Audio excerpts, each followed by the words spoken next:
നിങ്ങളുടെ favourite shows ഇനി ഒരിക്കലും മിസ്സാവില്ല. ഇപ്പോൾ C5 കാണും നിങ്ങളുടെ ഫേവറേറ്റ് ഷോ തികച്ചും സൗജന്യമായി.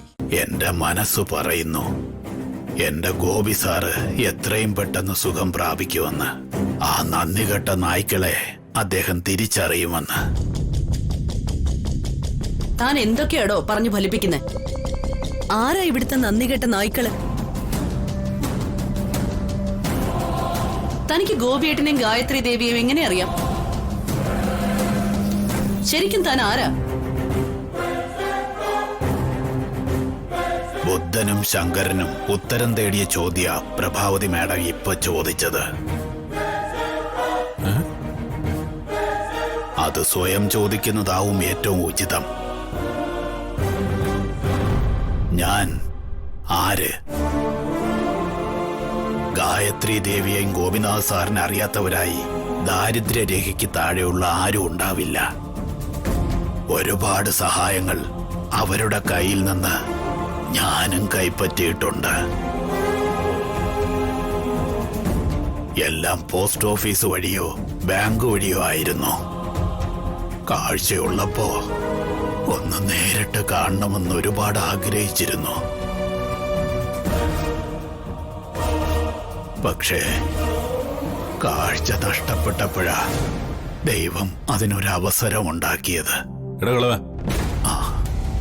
അളിയന്റെ മനസ്സ് വിഷമിപ്പിക്കുന്നെന്ന് ആരും പറയരുതെന്നാ ഡോക്ടർ പറഞ്ഞിരിക്കുന്നത്. അതുകൊണ്ട് നിങ്ങളുടെ ഈ കഥാപ്രസംഗം മതിയാക്കിയിട്ട് വേഗം സ്ഥലം കാലിയാക്ക്. പ്രതാപ, ഗോപിയെ കാണാനാ ചന്ദ്രൻ ഇങ്ങോട്ട് വന്നത്. അയാൾക്ക് പറയാനുള്ളത് പറയട്ടെ.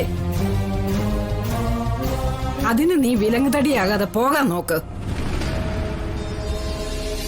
കേട്ടോ ചേച്ചി, നല്ലത് പറഞ്ഞപ്പോ നമ്മൾ ഔട്ട്.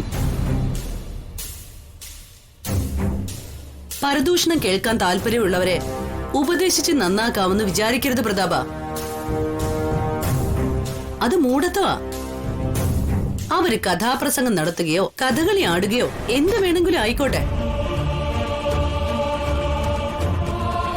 ഒടുവില് നിലവിളി കേൾക്കുമ്പോ ഓടി വരാൻ നീയും ഞാനും മാത്രമേ ഉണ്ടാവൂ. അപ്പൊ നമുക്ക് വരാം. നീ വാ.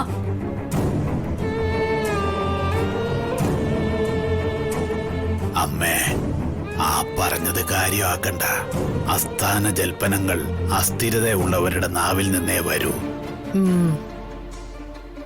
സംഭവാമി യുഗേ യുഗേ.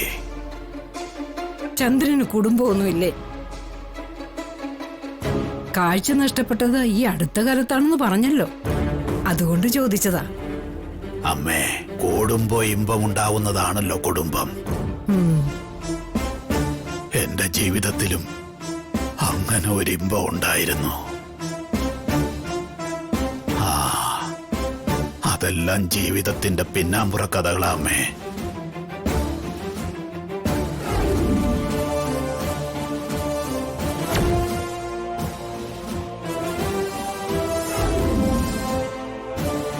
അവസരം വരുമ്പോ എല്ലാം പറയാം.